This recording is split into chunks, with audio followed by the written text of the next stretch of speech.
Triple P. Triple P. Triple P.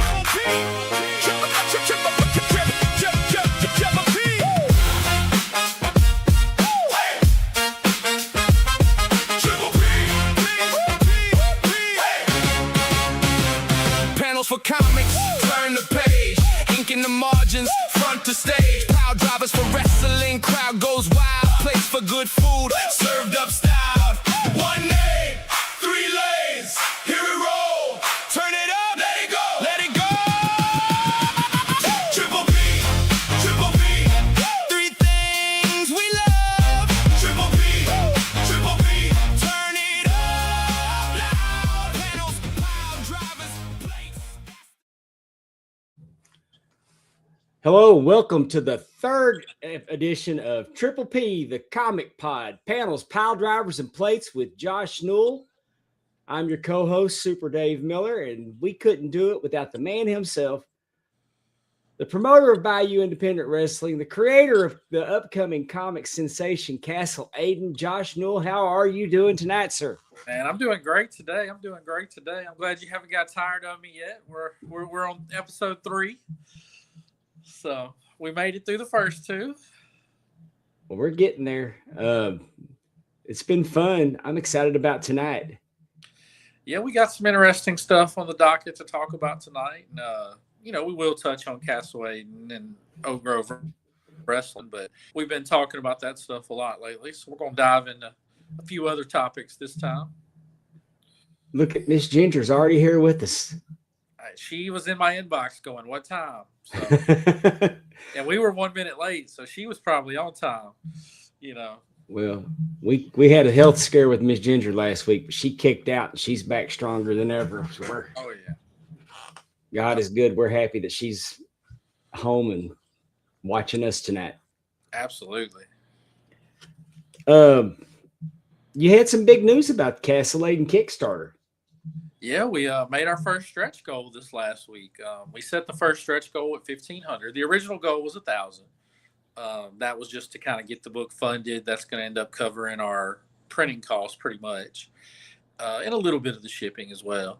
And then at 1,500, that was going to be enough for like shipping and printing, and basically all of those costs were going to be covered. So we set our first stretch goal with that. And everybody gets a bookmark now. So anybody that has something coming to them in the mail is going to physically get a bookmark with their books. Now, if you did the digital only, you won't get one because we're not actually sending you anything except to your email. We're going to digitally send you the digital Castle Aiden. But you won't get a bookmark in that case. But so far, we only have one person that just did digital.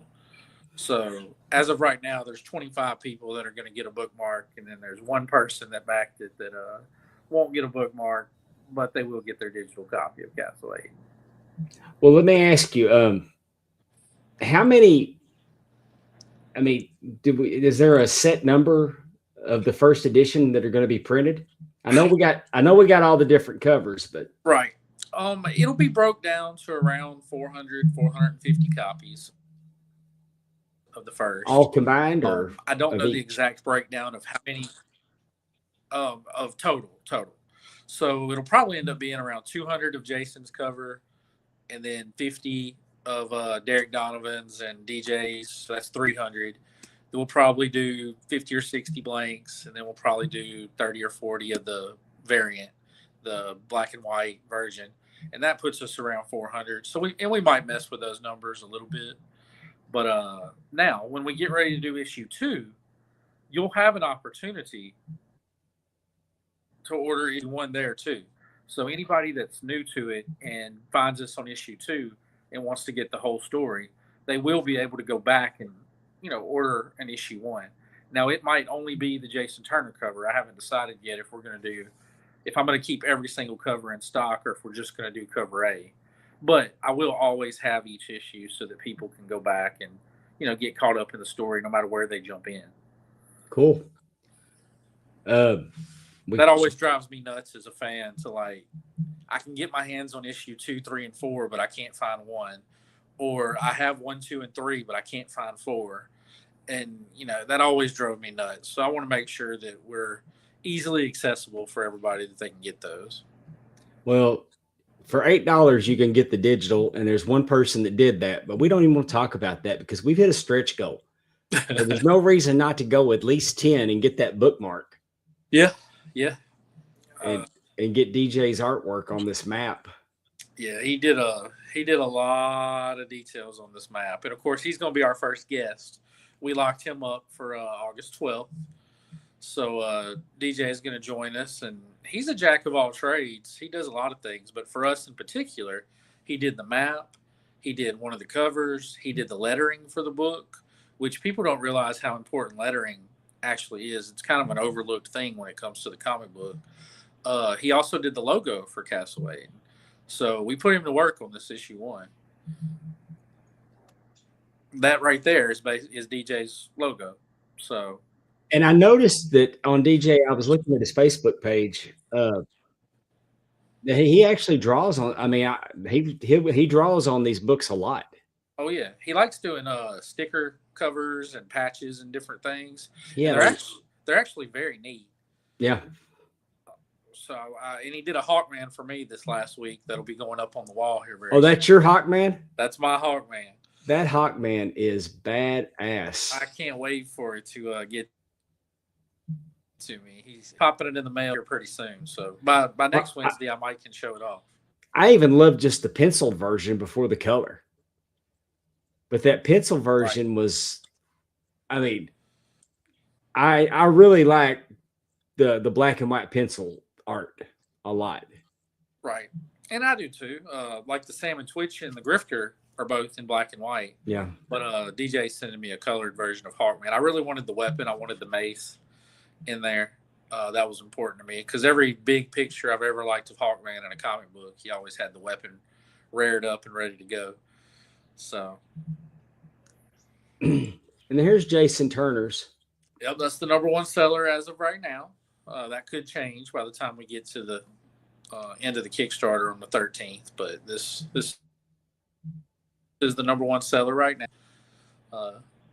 DJ's has been selling good as well. And again, the detail in the background there is what I recommend people looking at. There's just so much between the banners and the facial expressions of the characters. Yeah, I like that DJ's is got that animated, like, and he can do all sorts of stuff.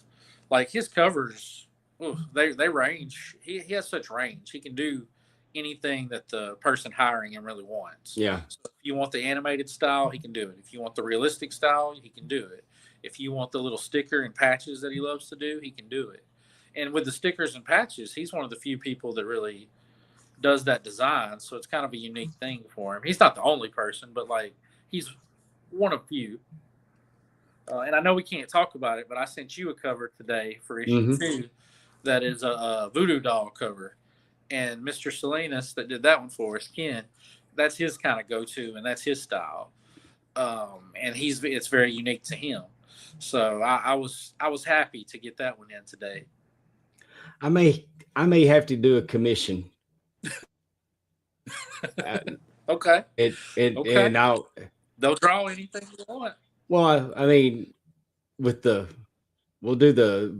use the Ref Super Dave logo and we'll make it like a referee style superhero suit. And okay. I dig it. Since I'm doing a comic book podcast now. Yeah, you're in on all the nerdy stuff now. And we'll have a piece of commissioned comic art to use. Absolutely. And then of course Derek Donovan's cover. Yep. We've had several people pick this one up. Newt was one of the main ones that really liked this cover. I know he listens to the show sometimes. That was his selection. That and the blank one. He wants me to draw on the blank one, even though I've told him I can't draw, which is why he wants me to draw on it.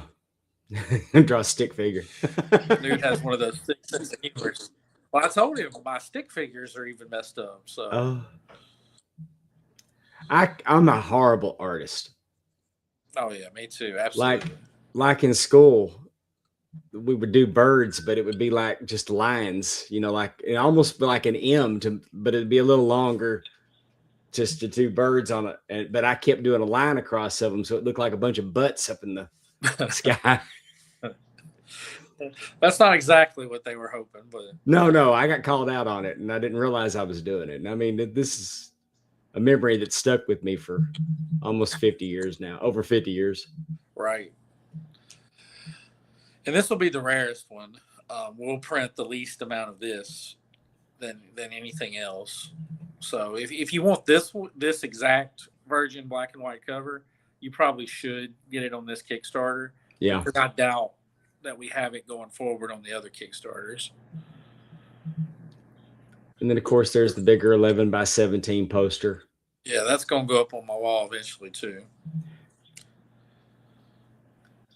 I've got to click. If also, let me point out if you're watching this, the QR code in the upper left-hand corner of the screen will take you to the Castle Aiden Kickstarter.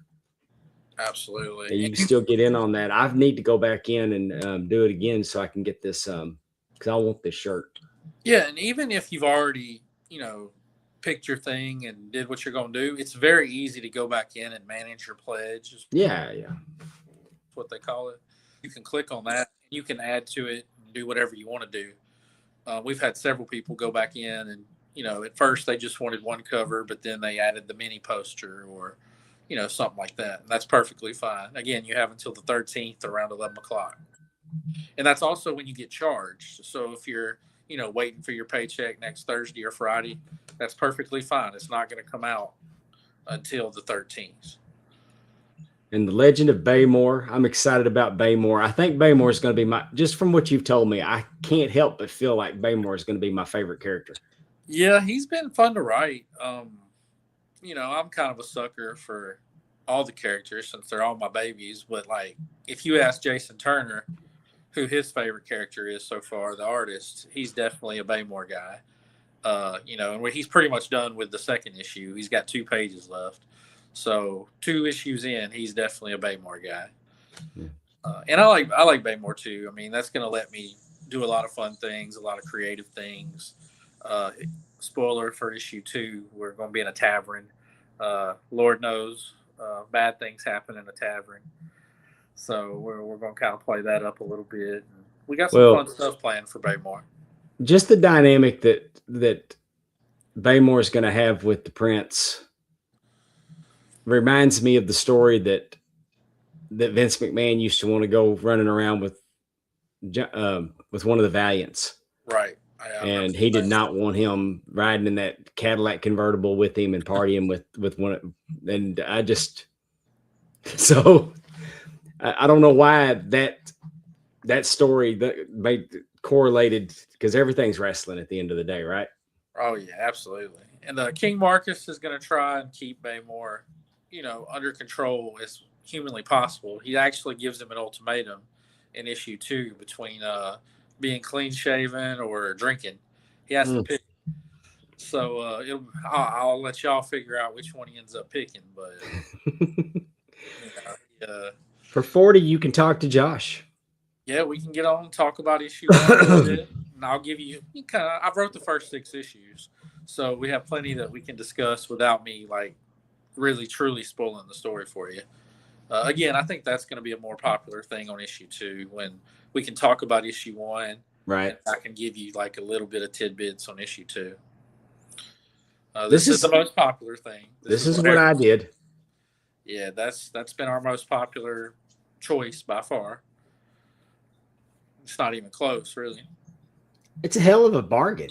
I mean, yeah, you get an extra deal because your shipping will be a little cheaper. That black and white variant's normally $20, and then Derek Donovan's is normally $15. So you're getting a little bit of a deal there for sure. I'm excited about it. And then you can get the script for $50. Yep. I'll sign it and send it your way. It'll be the whole script for issue 1. I also got some special kind of old-timey looking paper that I'm going to put it on, so it won't just be your normal, white paper. But I'm going to try and do that for every issue going forward, so if somebody does want to get that, collect that, or just to study it, it's not the easiest thing in the world to find comic scripts online. They are online, but you do have to do some digging and some different things. Plus, there's no like perfect answer. There's 8 million different ways to do a comic script. It's not like writing for a movie or a screenplay where there's pretty much a formula. There's some ideas and some stuff that you should do, but there's not a set formula. Plus, depending on your artist, you might have to put more detail in the scene. He might want it really detailed, or he might want no detail, depending on who you're working with. He might want to see the dialogue and then like one sentence of what you're expecting this scene to be, and then let his storytelling and his creativity take over from there. So every artist is different, every script's different. I'm getting ready to work on my next project right now, and I have a different artist doing it than this one.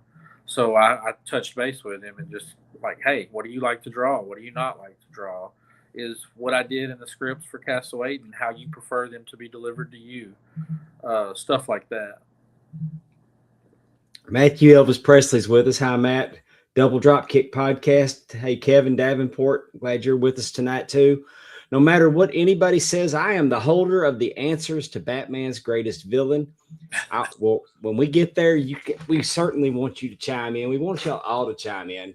Yeah, and the Batman list was weird because, like, you can do so many different lists. You can do your favorite. You can do the toughest. You can do the ones that caused Batman the most chaos. You can do and my list kind of ended up being a little bit of everything. I kind of tried to mold it together between who I like, but also who was a tough villain for Batman or who did a compelling story. So it's kind of a tough list. Plus, again, all the Batman stuff that's out there. I haven't read all the Batman comics in the world. I haven't watched all the animated series that Batman's done. I've watched some of them.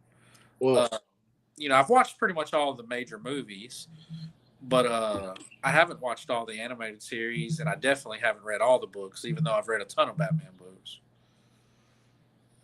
So that's the retailer discount there. I already have one retail delivery I'm doing in Alexandria, Louisiana. nice. So, and there's a 20-pack. Yep.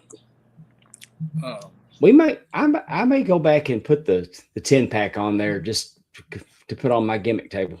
Okay. Absolutely. I'm going to have a table for the first time in BIW history as well, starting in November, where, we'll have the poster, bookmarks, comic book, different things. I'll bring as much as I can because to wrestling shows, I do have the ring crew with me usually. Yeah.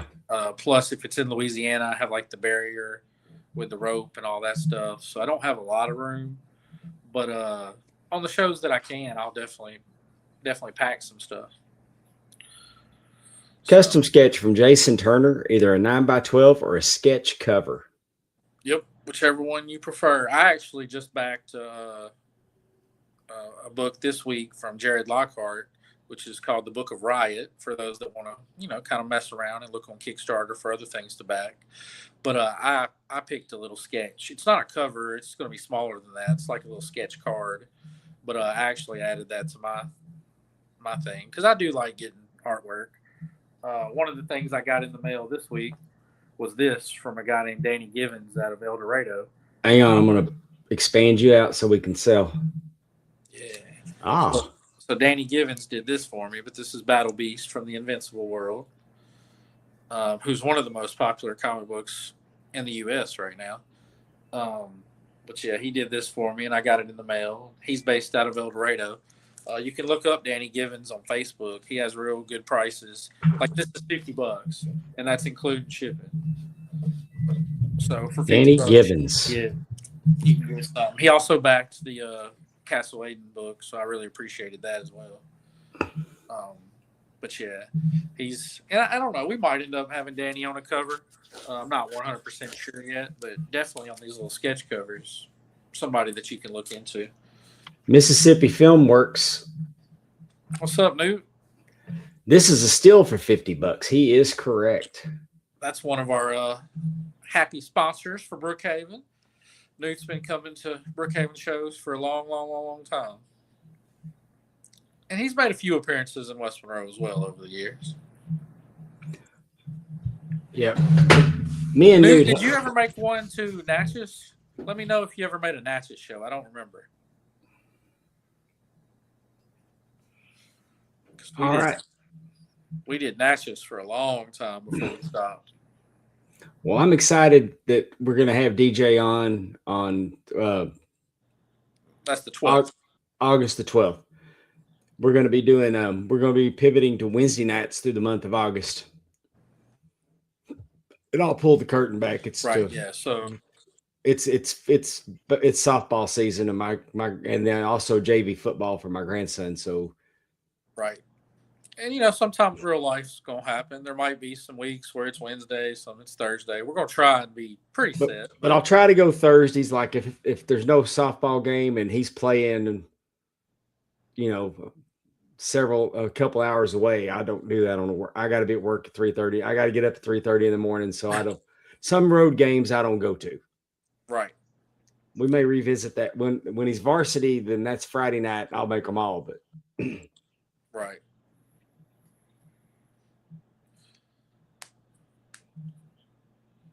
Wednesdays nights are better because you're not up against JCW.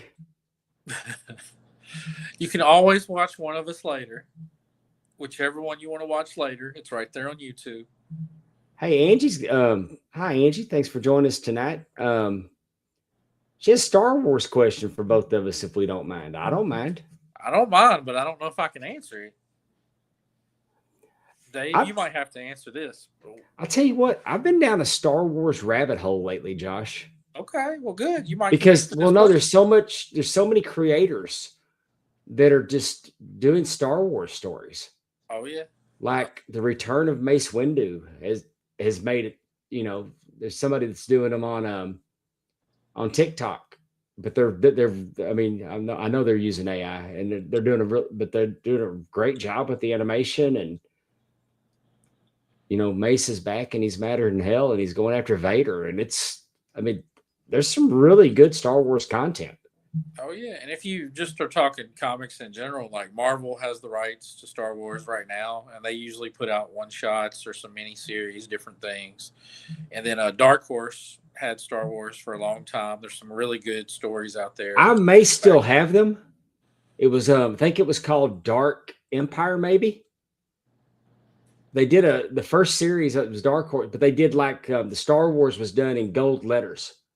Okay. And they were very limited, and I may still have them. Now, if we ever want to do some serious Star Wars stuff, a guy named Andy that did a cover for issue 4 for us, he's actually did artwork for Star Wars, like the interior and different things on books. So he is a huge Star Wars fan. It changed his whole life. He's one of the guys that works at Infinity Flux in Chattanooga, Tennessee, who does a podcast as well. Y'all should go check them out. Angie's asking, do you both think that Keanu Reeves would play a great Darth Revan? If I'm saying that right. And if you've watched the Maul Shadow Lord, do you think that the pink Twi'lek Devon would become Darth Talon? You've lost me. Yeah, I don't have Disney. But I love Darth Maul, so I will definitely go look for this and get back to you on this question. I also think Keanu Reeves can do just about anything he wants to do on a movie set. So I mean, watching Keanu Reeves do just about anything. There's no doubt that he would be a great Darth anything. Yeah, he takes all his roles so serious, and then he brings the star power, of course, to the shows too. So, but I will definitely next Wednesday, Dave will have an answer for you on that. Yeah, because I love Darth Maul, and somehow there's a Darth Maul project that has gone by without me knowing about it. Yeah, I know they did a show on Disney Plus here recently. I think that's what that's from. So you shouldn't have to go back too far. It's newish. Hey, are you a horror movie fan, Josh? No, I loved Friday the 13th growing up. Nightmare on Elm Street freaked me out for real when I was a kid. And Exorcist movies and Poltergeist and stuff like that when I was a kid. Whew, that used to freak me out because I grew up private school, chapel, Bible every Wednesday, Bible class every day, chapel on Wednesdays. So that was my upbringing. So it's ooh, get that demon away. I liked horror movies when I was a kid.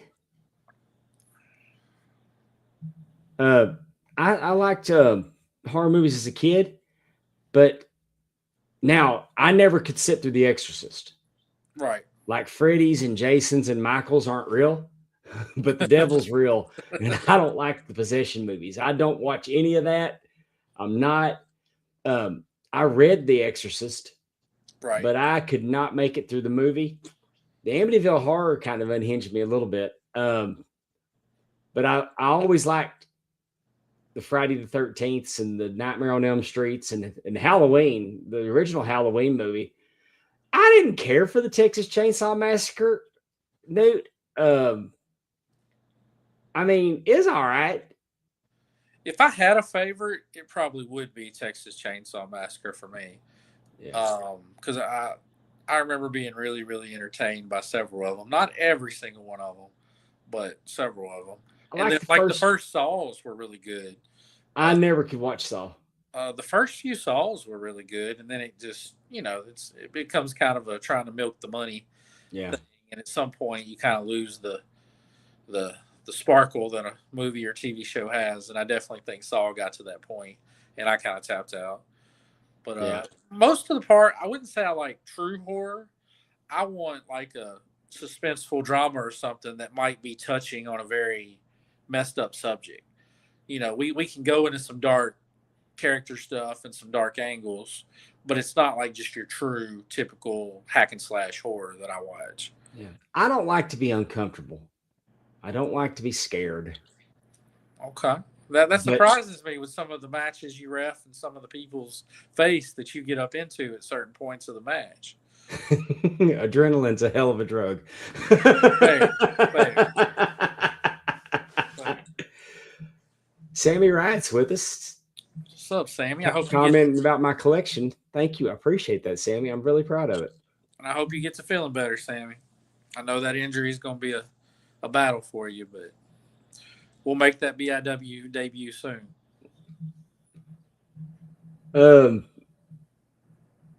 Let's, without further ado, let's jump into our top. Let's get into our topic, Josh. Yeah, let's go. You want to do yours first or mine? It don't matter, whichever way you want to go. Well, since you're the star of the show, we're going to finish with yours. Okay. So let's do mine. Super Dave's top 10 Batman villains coming in at number 10. I like Poison Ivy at number 10. She's on my list, so I'm with you. I mean, who hasn't fell victim to a hot redhead?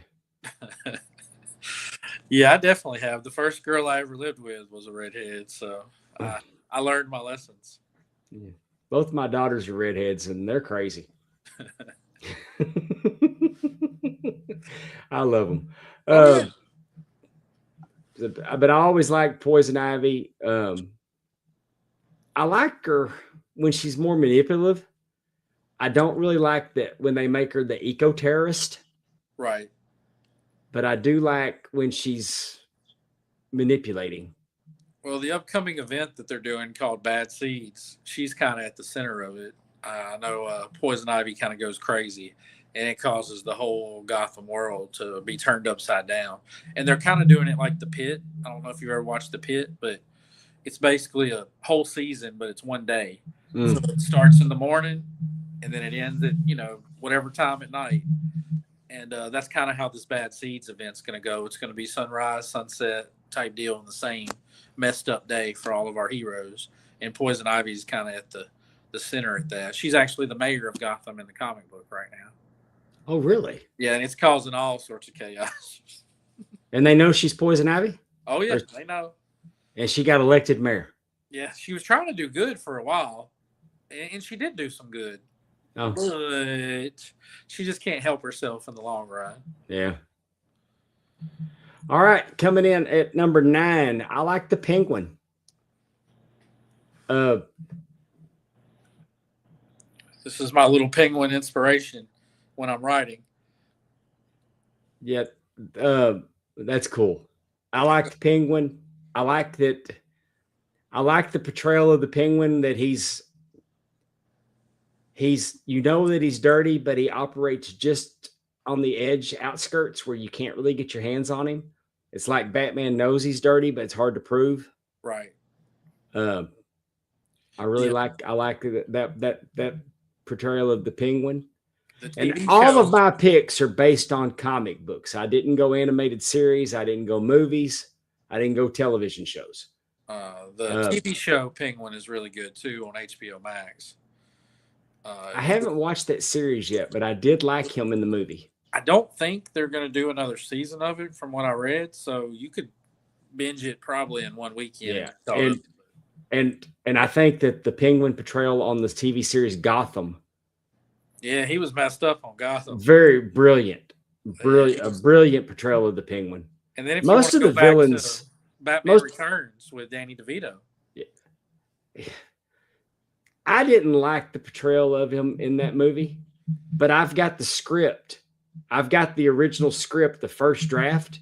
Uh-huh. And if they would have done that instead of making the Penguin the way they made him, right, would have been so much better of a movie. I'll have to loan that to you if you would like to read it. Yeah, definitely.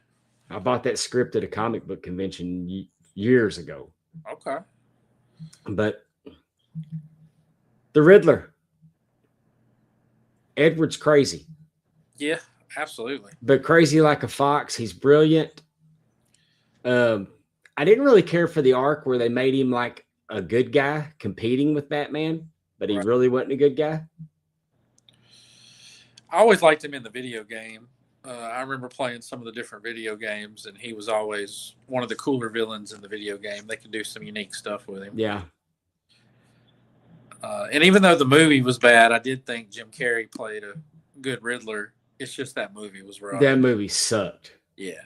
But I thought he specifically did a good job with it. Yeah, he saved it. If you would have gave him a good script and a good story, I think Jim could have took it a long ways. Yeah. The KG Beast. I like the KG Beast. 10 Nights of the Beast was a great comic series.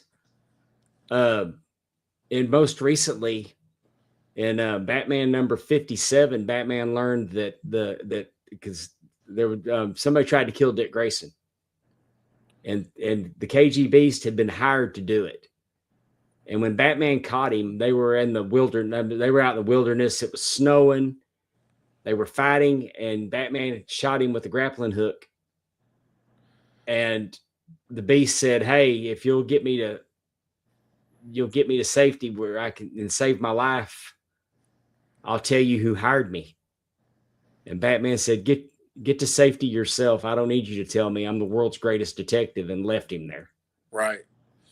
Because Batman lost his mind when somebody tried to kill Dick. Oh, yeah. I mean, he's already been through some messed up stuff with his Robins and former Robins. So. Yeah. So I like the KG Beast and the 10 Nights of the Beast. And I had the portfolio with all the different, you used to be able to buy portfolios with the 11 by 17 covers and pencils. And I may still have that one. Then we got Ra's al Ghul, depending on who you're watching. Right. I love him coming out of the Lazarus pit just a little more mad than he was when he went in. The best villains think that they're right. Right.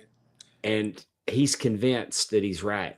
Oh, yeah. A lot of the best villains don't really realize they're a villain because in their world, they're definitely the superhero. I mean, sometimes I don't think Thanos was a villain. Right. but I mean, he respects the detective, wants him to join him, has a lot of respect for him, wanted him to marry his daughter, and be at his hand, and just a very, very. I mean, he's a genius, but he's mad. Oh yeah, he's dangerous. And every time he comes out of that Lazarus pit, he's a little crazier than he was the time before, and he's been around for a long time. Right. Dr. Hugo Strange. Okay, I don't know a lot about Hugo. He was obsessed with Batman, learned that he was Bruce. He would dress up like Batman. He would get into his psyche, but then later they started just making him the administrator at Arkham. And he was doing a lot of evil experiments, but he was very obsessed with Batman and his identity. Right. I've always liked Hugo Strange, and I thought the portrayal of Hugo Strange on Gotham was very good. Like I said, it's hard to poke holes in any of the Gotham villains.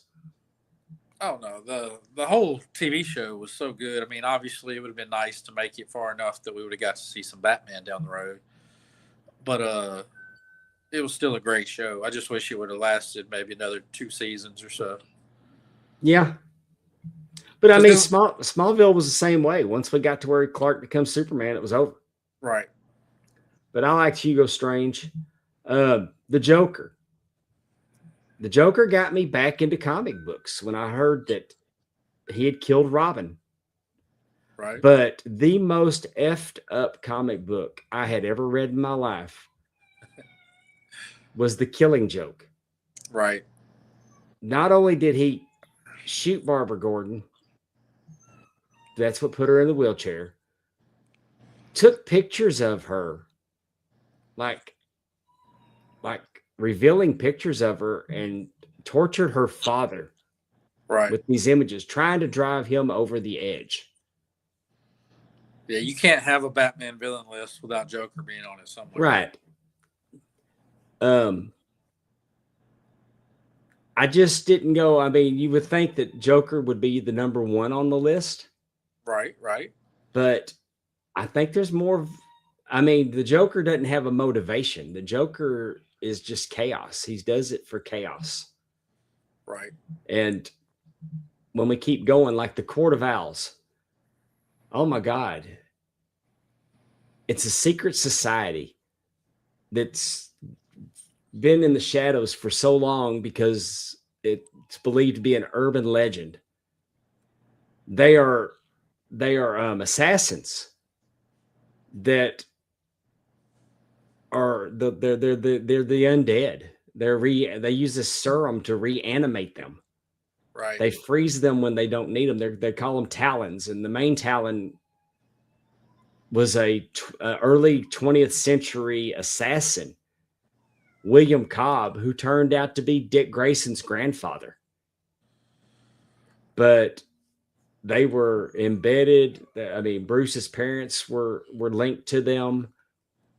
All the architecture in Gotham was tied to them. I mean, the political corruption into the Court of Owls was just, I mean, next level, deep. They're showing up in Absolute Batman a little bit too. Of course, in the Absolute world, everything's twisted a little. Yeah. So it's not what it's not who you know, what you know, but it's a little bits and pieces. But the Court of Owls has been kind of talked about and discussed a little bit in there. And I have a feeling it's going to be a big part of the story at some point. But I don't know what way they're going to go because, again, Absolute just changes everything. Which is part of why everybody loves it, because it's taking these characters that we know and love, twisting it a little bit, and making it just fresh. Ask Dave, at the end of The Killing Joke, does Batman kill the Joker or not? No, the Batman does not kill the Joker. You could argue that he should have, though. I've argued that. I've also said, I mean, I think I don't know if I said it on here, but I mean, Batman's a pussy. I don't know if I would take it that far, but I mean, it's way too. I mean, I'm for, like, we talked about injustice, and I mean, how many deaths is he indirectly responsible for because he puts the Joker back out on the streets? Right. And I get it if he crosses that line, but yeah, I think he's so scared that if he ever does cross that line, there won't be any coming back. And somebody with the power, the knowledge, the information that Bruce has, if he ever did go completely off the deep end, yeah, what would that be? What what would a Bruce Wayne unhinged? How much trouble would that be for Gotham? See, more claims he did, but he's still there. I mean, I can't believe Red Hood hadn't killed him yet. He's tried. Yeah. All right, Hush. I never read the Hush stuff, but you as a big Jim Lee fan, I figured it would be. Yeah, Hush is Dr. Tommy Elliott. His parents and Bruce's parents were friends. Him and Bruce were friends as kids. His axe to grind is a vendetta against the Wayne family because he cut the brake lines on his parents' car. He wanted to be an orphan with all their money because they were millionaires. And he succeeded. His dad died, but Thomas Wayne saved his mother. And he was forced to care for his mother till she died of natural causes. But when Bruce's parents got killed, he was jealous of Bruce because Bruce got what he wanted. And he's a marksman. I mean, his choice of gun. He's a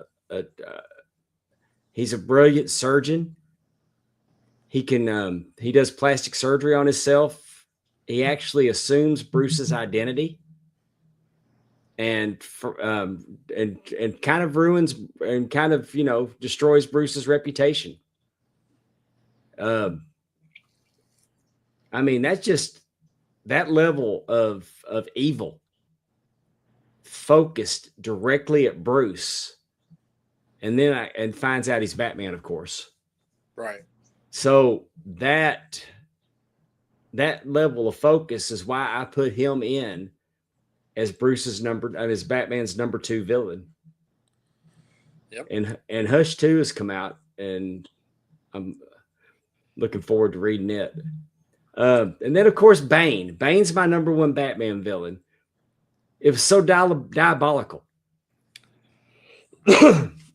I went with the image of him when he broke his back. But he studied him. He released all the inmates from Arkham Asylum. And Batman was like running 24 hours a day trying to get everybody locked back up. Right. It was a crisis, and he ran him into the ground. And once he had him at the point of exhaustion is when he attacked and broke him.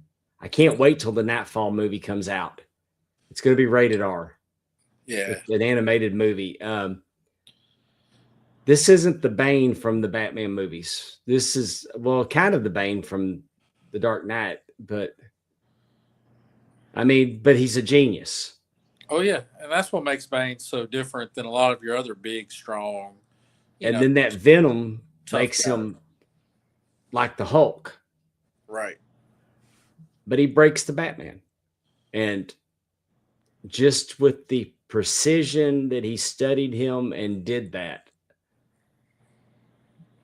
forcing someone else to don the mantle. And of course, that was Azrael. Yeah, and that didn't go great. Yeah, Dick didn't take that well. Plus, yeah, that was a really failed bit. Azrael didn't really have the right mindset to be Batman. No. So that was my top 10, Josh. We got some. And then I had honorable mentions. Gave an honorable mention to the Scarecrow. Nice. I like Scarecrow. He almost made my list. And I went with Catwoman. I don't really consider Catwoman to be a Batman villain. Yeah, she's unique because they're allies a lot of times, they're enemies a lot of times, they're lovers sometimes, there's just such an interesting dynamic. Yeah, she left him at the altar. Yeah, there's just so much. Her ability to break his heart and make him. I think that anybody that can make Batman have an emotional attachment to him and hurt him emotionally is actually probably one of the most dangerous villains there is. Well, spoiler, that's why she made my list. Because that part of it, the mental part of it, is why I put her on there. Because she can do something to Batman that not many people can do. Yeah. So, but I never considered her to be much of a supervillain because she's a cat burglar. Right. she's not trying to conquer the world, and she's not trying to take over, and she's not part of a rogues gallery. She's just, she steals because that's what she does. But she's also, but deep down, I think she's more of a hero than a villain. But I did give her the honorable mention because of what she did to him. Right. And in the absolute world, absolute Catwoman is actually the rich one. So Bruce Wayne's poor and Catwoman's rich. So they role reverse those two. Mm.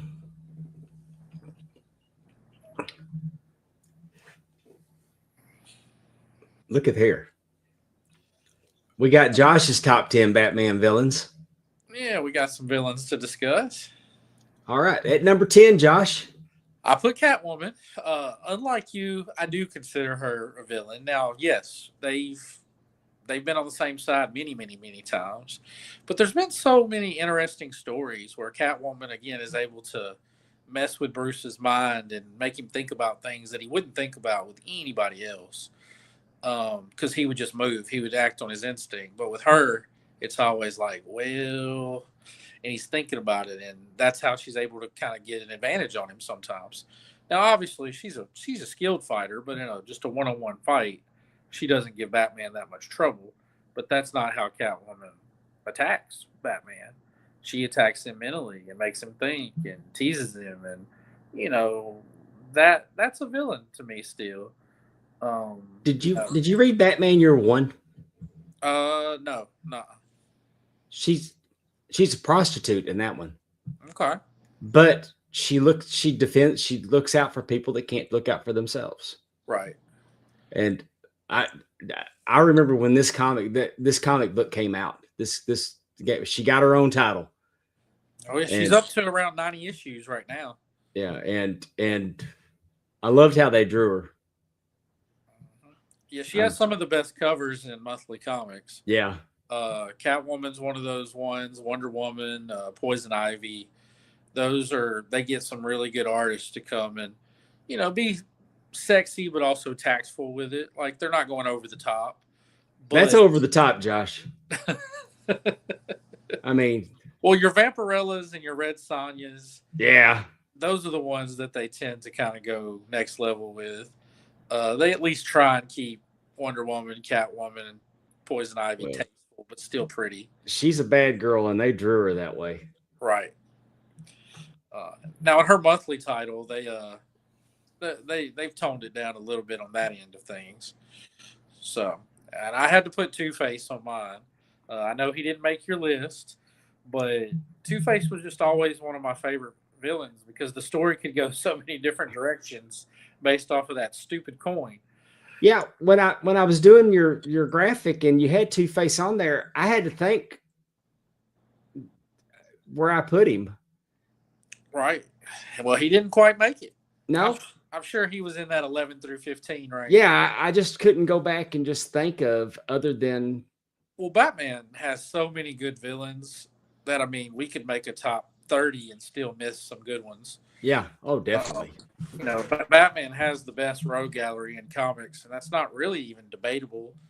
Some people might argue for Spider-Man, but really everything you see is either people think Batman or Spider-Man. There's really no other. And there's some good rogue galleries out there. It's just Spider-Mans and Batmans are so deep. They both have such a deep list of villains and stories. Plus, they've been around so long. So they have so many good stories with all these characters. Spider-Man's about to reach issue 1,000. Yeah. And they're doing like 70,000 covers for it.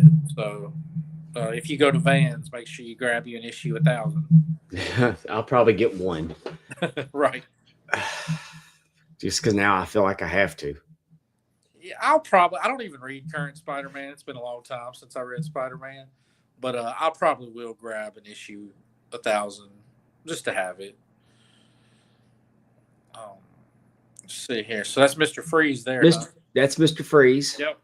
I've always liked Mr. Freeze. Like, depending on the story, sometimes they do make him out to be this idiot. But most of the comic book stories, he's not like that. He's more calculated and a better, stronger villain. But you can definitely check out some animated shows or the movie and be like, well, he's not really a threat. And sometimes they do cast him as the B villain, so he'll be the guy that Batman fights before the real villain. But I've always liked Mr. Freeze stories, and they've always been interested. He brings a little something different to the table than a lot of the villains. I really wasn't a big Mr. Freeze fan, but I do like that the compassion that Batman shows to him. Right. It's the motivation because of his wife, trying to save his wife. Mm-hmm. Yeah, he's got a nice little background, so yeah, it makes for an interesting story for sure. But here's Poison Ivy. Of course, she made your list as well. It's hard to do a list for me and not add Poison Ivy because she's able to do things with the plant and the ecosystem and different things that no other villain really brings to the table. Plus, she's just been around for so long and caused so much chaos. She has her own book as well. As I said, she's the mayor in it right now. But it was supposed to just be a miniseries, but it was popular enough that they extended it, and now they're getting close to issue 50 with it. So, which in comic world, that's 4 or 5 years of time. So it's really impressive that they were able to take something that was supposed to just be a miniseries, and the people got behind it, and it's up to almost 50, and she's about to be the main villain in the big Batman crossover for this year. So, and her and Harley Quinn still have a very interesting relationship. They go back and forth. Sometimes they're in love. Sometimes they hate each other. I think Harley always loves Poison Ivy, but she definitely goes back and forth on loving Harley. Yeah. And again, another one that the covers are just amazing for Poison Ivy. So. And here we have Clayface. Yeah, Clayface. I mean, I'm hyped about the movie, so there's probably a little bit of bias in the movie. Plus, the issue 1 that just came out of the little miniseries they're doing was really, really good. The artwork was amazing. But Clayface, especially in the animated show, has always been a very cool villain. And again, somebody that Batman just has so much trouble with because, your basic skill set doesn't really work on Clayface. Yeah. You can't just come up and beat Clayface in a fight. You're not going to kick and punch your way really to a victory over Clayface. And not that that's the only tool in Batman's bag, because it's a very deep bag, but that is one of the ones that Batman relies on. He's supposed to be able to whip you in hand-to-hand combat. Yeah.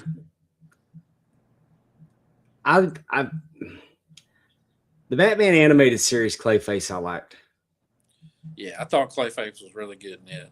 Like I said, and that's one of the strongest Clayfaces that I've seen. And my list is kind of a combination of I tried to think about movies, animated, comics. I tried to kind of mold them together the best I could. And this one's just on here for me, basically, because Killer Croc is probably my favorite villain in a comic book to seen drawn and seen in action. I just love when the artist is able to go detailed and, show Killer Croc doing impressive things. I've always been a sucker for Killer Croc. He's probably my favorite villain. If you want me to buy the comic book, just in the description, write that Killer Croc's the bad guy or on the other side of whoever the hero is. Yeah. And I'm gonna be in. I like him when he's got a little intelligence about him, not the dumbed down version of him. Right. And see, in Absolute Batman right now, Killer Croc is one of Bruce's friends. Yeah. He has a tragic story. So Bruce kind of goes out of his way for him in different instances. But Killer Croc's just one of my favorites, art-wise, probably my favorite villain. He's the Brock Lesnar of comic book characters. Yeah, at some point I'm going to get a commission of a Killer Croc to put up on my wall here. For sure. Lady Shiva, or Shiva. Yeah, Lady Shiva. I've always called her Shiva. She's one of the few people that's ever defeated Batman in straight up hand-to-hand combat. She was a badass. And Later, she became the mother of Roy Speedy's child. They have a child together. Yeah, the Roy Harper, was it? Roy Harper and her have a child together. Anybody that can defeat Batman in the thing that he does, he's the world's greatest detective. Yeah. And he's the most trained fighter because he has it in all the different forms. So, if you have a black belt in this, well, he's got that plus 4 others. So I anybody think she squared up with Talia once. Yeah. I think Talia said I went after her because she was messing with Batman. Yeah, that whole little group's had some very interesting runs for sure. But I had to put her on the list because anybody that can defeat Batman in hand-to-hand combat, I'm in. I didn't even associate her with Batman until I saw her on your list because I associated her more with the Titans and Red Arrow. Got you. See, I haven't read much Titans, even though I love Nightwing. And she was in Deathstroke a lot too. Yep. And Deathstroke was another one that could have made the list. He's definitely fought Batman hard multiple times, but he's not really a Batman villain. So I didn't put him on it. Solomon Grundy was another one that has some epic fights with Batman, but it's not a Batman villain. So here's Bane. Yeah, you're number 1, my number 3. Broke Batman's back, and again, usually when characters are as strong and as powerful as Bane, they're written very dumb and they don't have a plan and they don't have a strategy. Well, Bane's the opposite of all that. Right. Bane had a strategy. Bane had a plan, and he executed the plan to extreme patience and detail. So anytime you got somebody that's strong and powerful, but also patient, smart, educated, that's a dangerous villain. And I love Bane in the Dark Trilogy, the stuff with Christian Bale and everything. Yes. That was such a good version of Bane. Yeah, I mean, it was really played off of the comic book. Yep. And when they stay closer to the comic, obviously, as a comic person, I tend to like it a little more. I know they have to take some leeways, and they can't work everything in that's in the comic book, and I get it. But they did a very good job of picking and choosing on that trilogy what they were going to use, what they were going to edit, what they were going to mention, and I mean that's why it's one of the best grossing trilogies of all time. Yep. Ra's al Ghul. Yep, made both of our lists. League of Assassins is more my focus on it, and just being able to train all those soldiers and be around for as long as he's been around. And again, there's been opportunities that he probably could have took out Batman, but that's not his actual goal. There's been times where he was willing to take out Batman because they just got under each other's skin to the point where it's like, all right, screw it. You're with me or you're against me. And Batman's like, hey, asshole, I'm against you. Right. But of course, in general, though, he's not trying to take out Batman. He's trying to show him why he should be on this side of the war. And I appreciate that. And, Bane's probably a tougher villain one-on-one for Batman, but there's so much other stuff with Ra's al Ghul. Yeah. And then you can probably already guess who's number 1 because hasn't been mentioned yet. So, it's just the Joker. It's always the Joker. I just felt like going number 1 with the Joker was so obvious. Oh, it is. But I've justified putting him 5 on my list because I had different reasons. I think he was a little higher than 5, wasn't he? Wasn't he like number 3 on your list?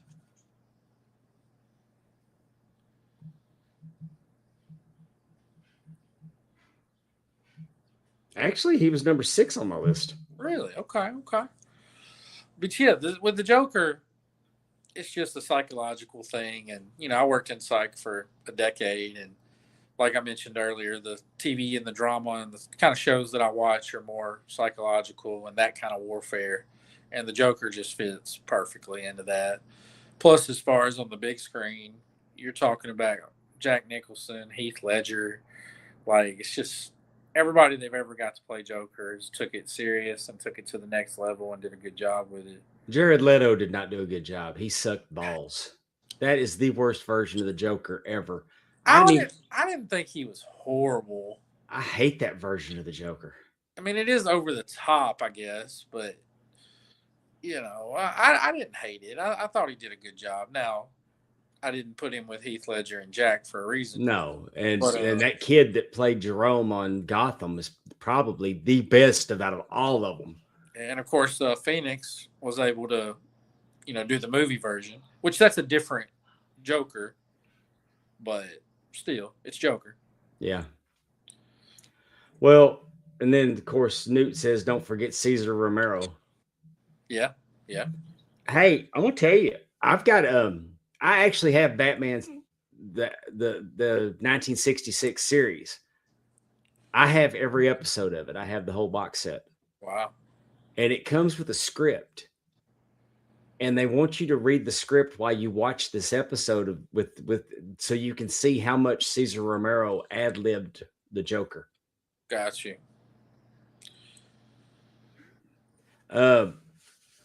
This is the crowbar version where he beat Jason Todd to death. Yeah, he's and again, that's another reason that Joker's just got to be on the list too. Some of the stuff that he's done to Batman and the lasting effects that he's done, there's nobody that's done worse things to Batman over the long haul. I mean, Bane broke his back, but he was able to heal and come back just as strong, if not stronger. Where Joker, there's still stuff that Joker might not even be the villain in the issue, but he might get brought up because of something he did to Batman. The Joker, I'm trying to think what the name of the story was, but of course he was the original Red Hood. But there was a lot of different people that were wearing the Red Hood. But it all came down to one bad day. I think his wife was pregnant. It was a neat story. And of course, it was his night to be the Red Hood, and he got dropped in the chemicals. And that's another thing too with like the origins. There's been a lot of different origins over the years, depending on which version and which world and which comic book and all that stuff too. So a lot of these characters, you might have fell in love with one version of them, but then there might be another version of that character out there. Thank you, Newt. It was the beginning of the Killing Joke. Got you.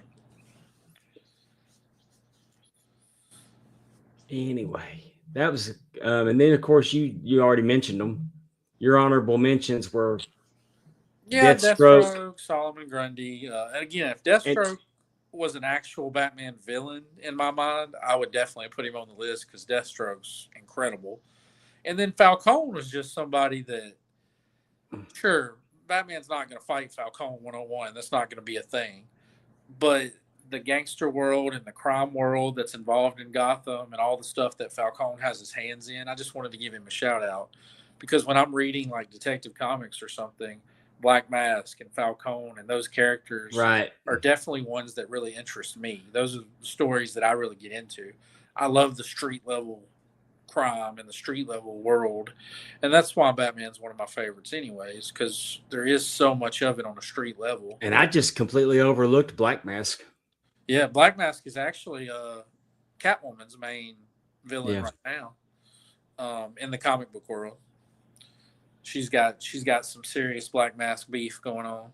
Tell me about your making Solomon Grundy. What why?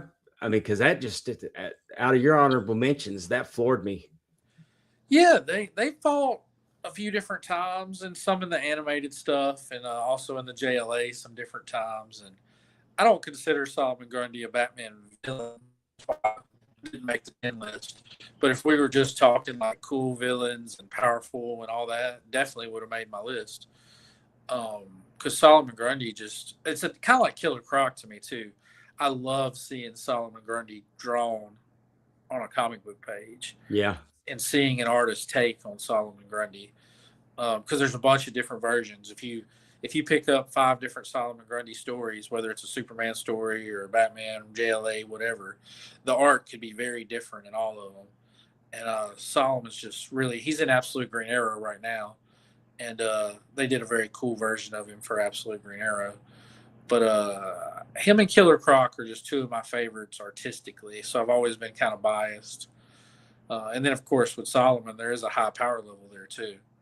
And that's another, with Solomon, the power levels changed a lot depending on what they need him to be. Like, you might read him taking on Superman, and he's fighting Superman blow for blow. But then you read another story, and the power level isn't anywhere near, taking on Superman.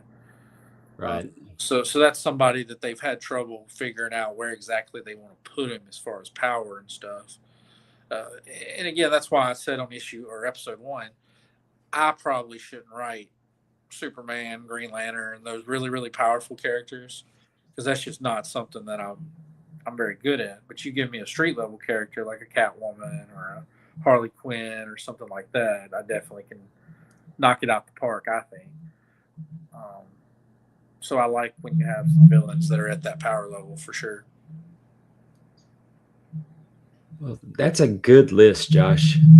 And again, you can't go wrong with a Batman list. Like, we left out several people that you could easily put on there.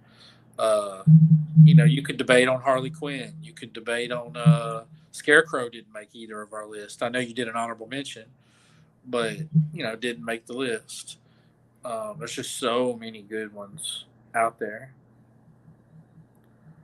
And then, like, Two-Face made mine, but Penguin didn't.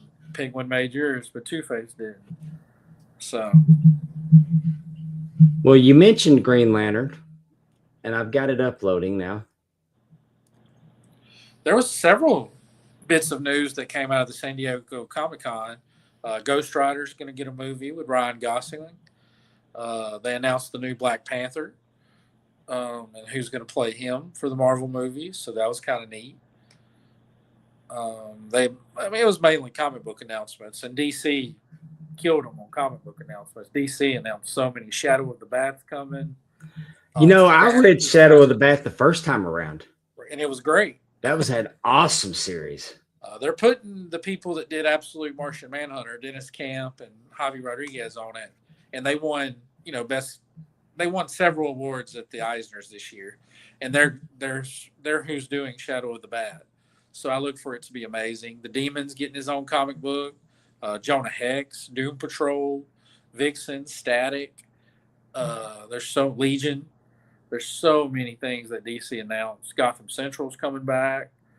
DC just killed it at the San Diego Comic-Con. My pull list is about to have to get a serious look, because when October, November rolls around, some stuff's going to have to go to make room for this new stuff. Well, I'm excited about Lanterns coming to HBO Max. I have HBO Max, so anytime something good comes on there, I'm down. I like that. I think this guy. He seems like, I like his portrayal. What I've seen on the previews of Hal Jordan. I think that they've nailed Jon Stewart. Of course, Nathan Fillion does Guy Gardner well. I like the Sinestro. I mean, he's in custody right now. There he is. Hal, that was his mentor. And they were even saying at this point that he said, "Hey, you don't." He said that he knows that he's training his replacement, right? But they're going to replace him with Jon Stewart. I don't really like that. I'm hoping there's a way that they both get rings. Yeah, there's no telling what route they go. So, I mean, Kyle Rayner was kind of a neat Green Lantern, but I didn't like when they made Hal Parallax. I like Hal Jordan. Right. See, I'm a sucker for not Jon Stewart, but who's the one with the horrible haircut? Crap. Guy Gardner. Yeah, I'm a sucker for Guy Gardner. I just find him funny. Yeah, I hated the Guy Gardner series where they made him more than what he was. Right. Because he had some kind of alien DNA and he had all of these other different powers. But the Green Lantern power is enough. Like, yeah, that's almost it's almost unlimited. Like, you can do whatever your imagination for the most part allows. Right. Let's quit trying to get me away from the ring. Right. And then, of course, Kyle Rayner was an artist, so it was even more. I mean, I enjoyed Kyle Rayner as a Lantern. They have Kyle back as the main Green Lantern in the ongoing comic book right now. Now you can also get Green Lantern Corps, which has some John Stewart and some Guy Gardner and some other the Green Lantern Corps. Did you read the Kyle Rayner the first time around? Bits and pieces. Green Lantern's never been my favorite because but again, when his girlfriend was in the refrigerator, like she was murdered and stuffed into his refrigerator.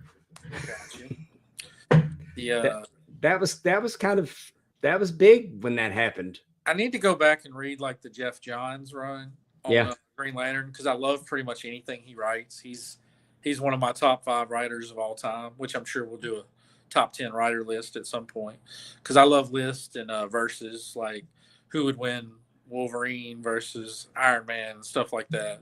So I'm sure we'll do a decent amount of that over the next year or so. But there he is. Jeff is one of my favorites, so I need to go back and read his Green Lantern because it is considered to be the Green Lantern run. There's Nathan Fillion as Guy Gardner, and I think that they're actually going to do.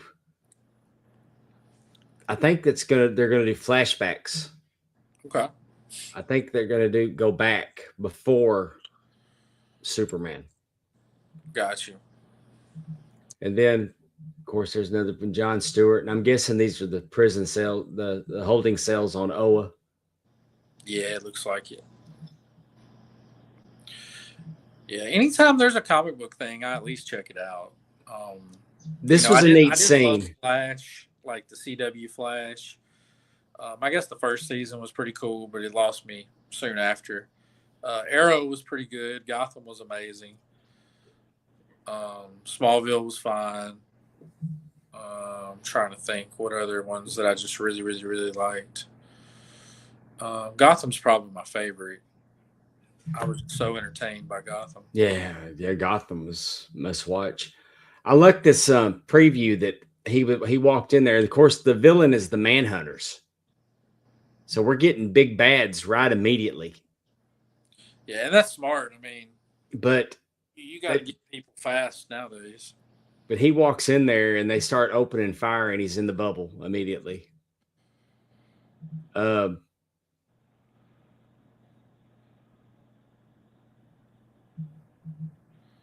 course, John Stewart's in a lot of danger without a ring. When does it actually start airing? I'm going to say August 16th, I believe. Oh, so it's right around the corner. Yeah, we're almost there. Okay. But I like Hal Jordan's costume.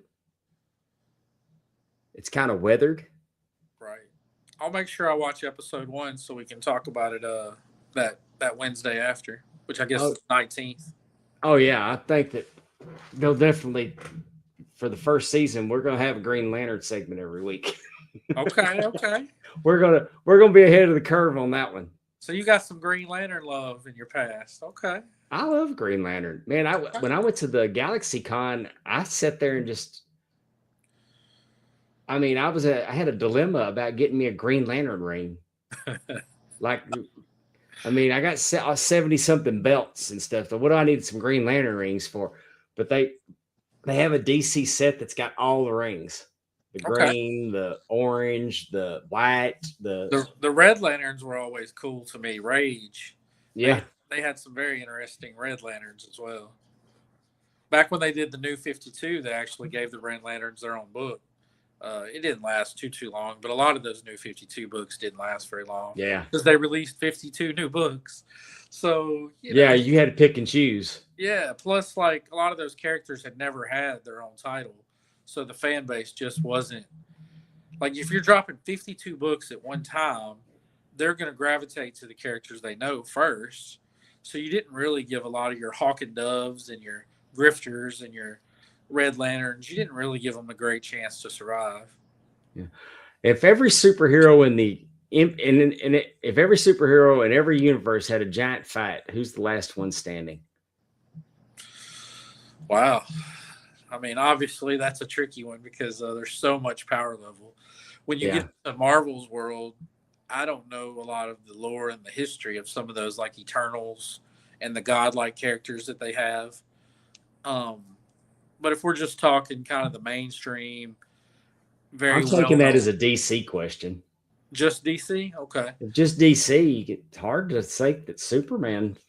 I mean, he recently won DCKO, which was the big crossover they did that had pretty much everybody fighting. Uh, Now some of that's popularity as well. Like if somebody's got to win Yeah. this book that we're pushing, it needs to be a character people give a crap about, and Superman's one of those characters. So that, I mean, that's part of it. But there's so many. Martian Manhunter is very underrated. Now fire is a weakness that can easily be gathered, so that kind of hurts. But he's very, very, very, very powerful. Green Lantern again is only stopped by his imagination and his heart, really. So I mean, that's another top. Superman's at the list. Wonder Woman can get pissed off and go ham too. In the current comic book world, they've upped Aquaman's power a lot, and Aquaman's almost at like godlike power. Yeah, I saw that. So I mean, As long as the sun's burning, it's hard to go against Superman. yeah, he's up there for sure. I mean, I guess I would say Superman. Lobo's another one that's actually fought Superman to standstills and kind Well, of yeah, Lobo can only be killed by one of his own kind, and he killed all of them, so there's nobody left to kill him. yeah, and he has to deal with the devil that he can't go to hell or heaven, so he's just stuck. Nobody wants him. Nobody can't kill him. So, I mean, Lobo's up there as well. Now, with how he's consistently written, I don't think anybody would say he's in the top 5 power level. But if you really read his history and what he's capable of, he might be a top 5 power level person. He's not really cast that way too often. But if we're just talking DC, yeah, I guess Superman would be one of the ones that I would say. If we added Marvel in, of course, Phoenix, Silver Surfer, some people like that would jump in. Incredible Hulk, like how do you ever actually beat Incredible Hulk? Because the more you hurt him, just the stronger and madder he gets. So it's always very cute how you defeat Hulk. You have to like trap him in a box or send him away or whatever. You don't just beat Hulk in a fight. You beat him up for like 10 panels. Yeah. But then he gets pissed off and he beats you up for the next 5 panels. So did you remember when DC versus Marvel happened? Oh yeah. I was so mad because Wolverine fought Lobo, and because of the popularity, Of Lobo, because you got to vote. So like Wolverine, of course, wins the vote because Lobo's nothing compared to Wolverine on popularity level. right? But they're not even in the same stratosphere of fighting though. Like Lobo and Wolverine should never be matched up in a fight. So I was pissed off when Lobo lost to Wolverine, and it was some like BS thing because they had to BS it. Because there's really, again, no way that should have happened in the first place. But I always liked comparing like Flash and Quicksilver, Green Arrow and Hawkeye. People like that are very similar to each other. Aquaman and Namor, Captain America and Batman make a good fight. There's all sorts of ones that just match up really good. Superman was a tough one to find like the right opponent for him. I think they end up choosing Thor, or did Thor fight Wonder Woman? Yeah, I think it was Superman and Hulk. Okay, yeah. And then Thor and Wonder Woman, I believe, fought. And Wonder Woman was actually able to hold the hammer, and it blew Thor's mind that Wonder Woman was actually able to do that. But I mean, she was in the same Thor though, like same thing, buddy. I mean, when you look at both sides of the coin, they're for every Marvel character, there's a comparable DC character and vice versa. Oh yeah, they've definitely copied each other over the years for sure. And again, you make changes in different things, but so you put Nightwing up against Bucky. Yeah, and you could do Falcon against Robin. Yeah. Iron Man's kind of a weird one. I don't know who I would match up against Iron Man. I always thought Iron Man and Batman. Okay, so who's fighting Cap? Because I have Batman and Cap in my mind. So Yeah, if Batman's going to fight Iron Man, the Cap's a super soldier, and yeah, Batman's not. yeah, but that's never stopped Batman. What's the phrase? Batman's a millionaire with cool toys. What's the phrase? You just give him prep time. Yeah. You just got to give Batman prep time. If he knows he's fighting Cap. But again, that's always a funny argument too, because the other guy also has prep time, and in some of their cases, they're just as dangerous, if not more dangerous, than Batman. So, Batman's a tough one because, like, I personally think Batman should get his ass kicked a lot more times than he does, and that would make for compelling stories and different things. I think Batman and Punisher are kind of parallel. Batman and Daredevil are really paralleled. Now, I would watch Deathstroke and Punisher.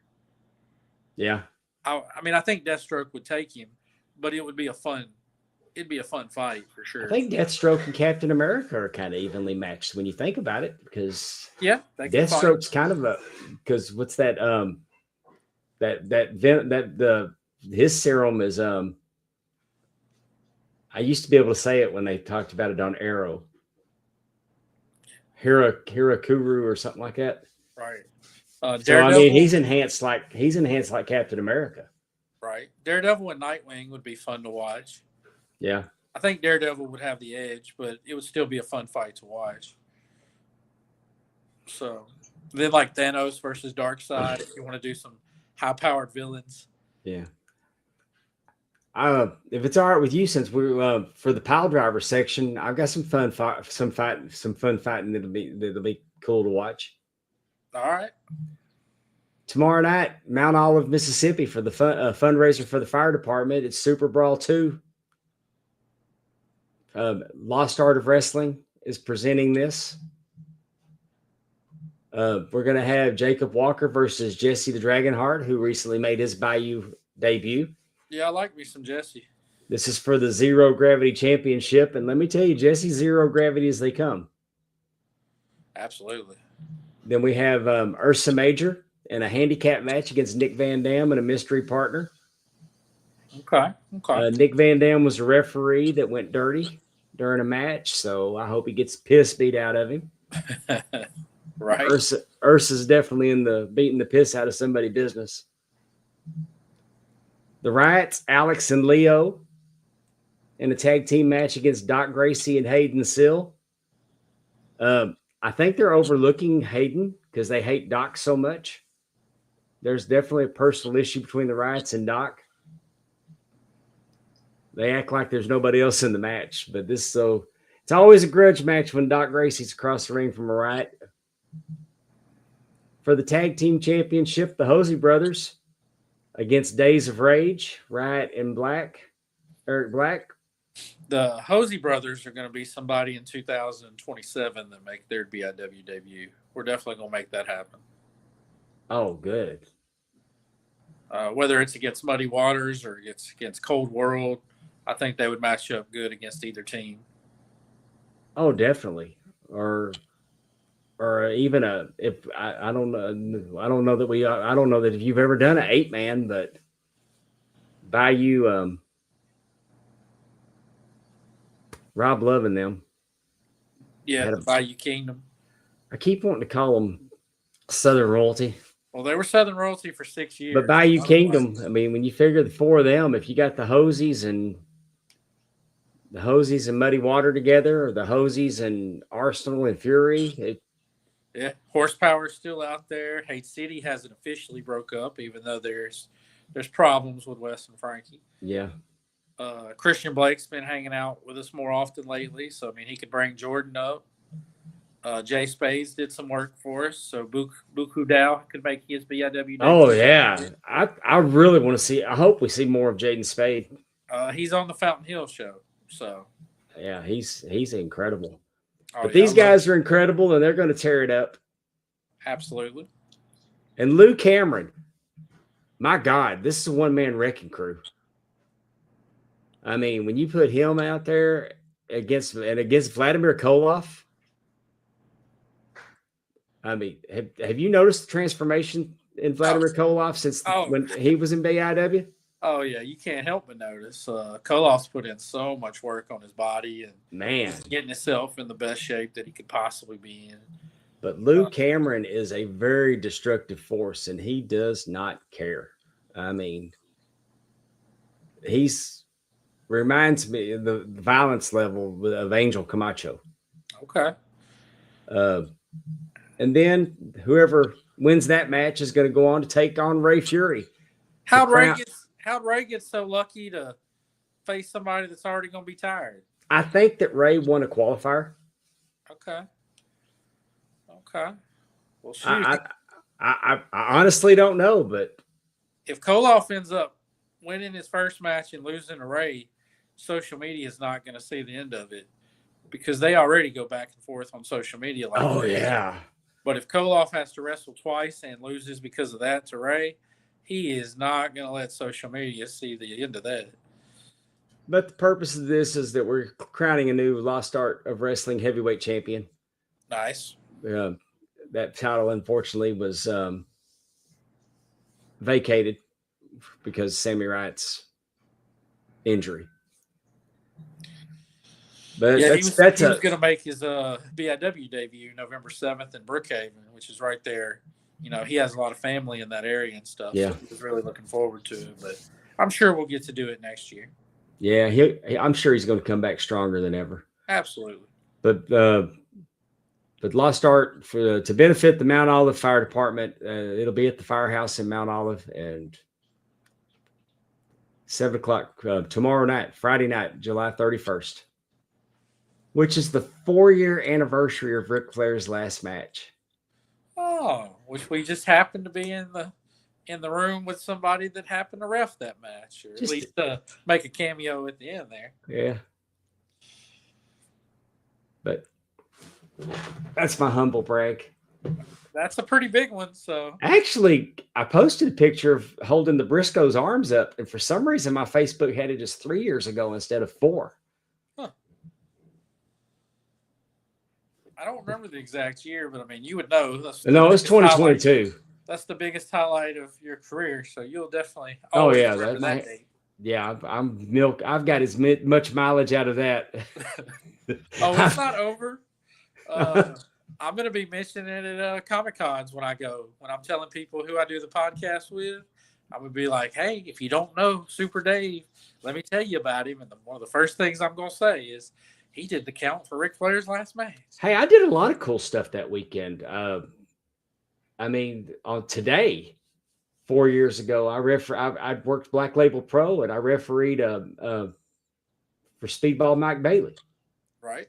Who just won a ladder match this last week for a title shot, the international title. Oh yeah, I've liked Speedball for a long time. He's one of the smaller, kind of flippy guys that I still like, because a lot of the smaller guys I'm not a big fan of. But he's able to work in enough charisma and creativity that I'm usually there for a Speedball match for sure. All right. What's for supper? I think the wife's doing some little steak fingers. We're gonna eat out tomorrow, but tonight I think she's just gonna have some little steak fingers for me. Yeah, I have no idea what's in store for me tonight. Yeah. As far as food goes, I just wanted to make sure that there's a food truck here in town. I call it the Pink Truck. That's not the official name of it. She'll call it the Pink Truck as well because it is a pink truck. But I forget what she actually calls her business, but it's the Pink Truck over by Vantro across from the Dollar Tree. Follow Chan on Facebook, but she does the best. Her menu changes every week, and she's always creative, and she always goes out of her way to do something different. Because there's several food trucks around here that are good, but they have the same menu every single time. And part of that's good because you don't want people that love your food to not be able to get the item that they love. Right. So I get that. I respect it. But me as somebody that just likes variety and travels and does all these different things, I appreciate that she goes out of her way to do a different menu. And Tuesday, she did a burrito bowl, which you could get queso, shredded cheese, 2 different kinds of rice. It was Spanish rice or cilantro lime rice. You could get black beans, corn, some kind of pico de gallo. You could get guac, and it was so hard to finish because it was a huge bowl and it had all this stuff in it, and I felt stuffed about halfway through. But it was delicious. She also did quesadillas that day. You could get a Cajun chicken, beef, or I think some kind of turkey. Well, and Josh just throws out the location like he doesn't realize that we're broadcasting to the entire world. West Monroe. West Monroe, Louisiana is where he's Technically- referencing food trucks. Technically Monroe. But yeah, and I should have grabbed the actual name that she goes by because it's like I Am Kitchen Cooking or something like that. But everybody just calls it the Pink Truck. Yeah. I mean, that's what her posts say. That's what I tell people. So I knew we didn't have anything prepared food-wise, but I just felt like we're going to mention it. oh yeah. And again, she's usually out twice a week. And I go at least one of those 2 times usually because she'll put her menu out a day or 2 early and kind of let you see what's coming. And I usually plan to go at least once a week to hers. And the prices are affordable. Now, you will have to wait a little bit because she does have a good following. Yeah. She's cooking this stuff fresh in the food truck, for you. And it's going to be hot and it's going to be delicious and it's going to have a lot of love. So I wouldn't recommend going if you're in like a hurry. If you pull up at 5, don't expect to be pulling off by like 5:10. Well, That's just not how it's going to work.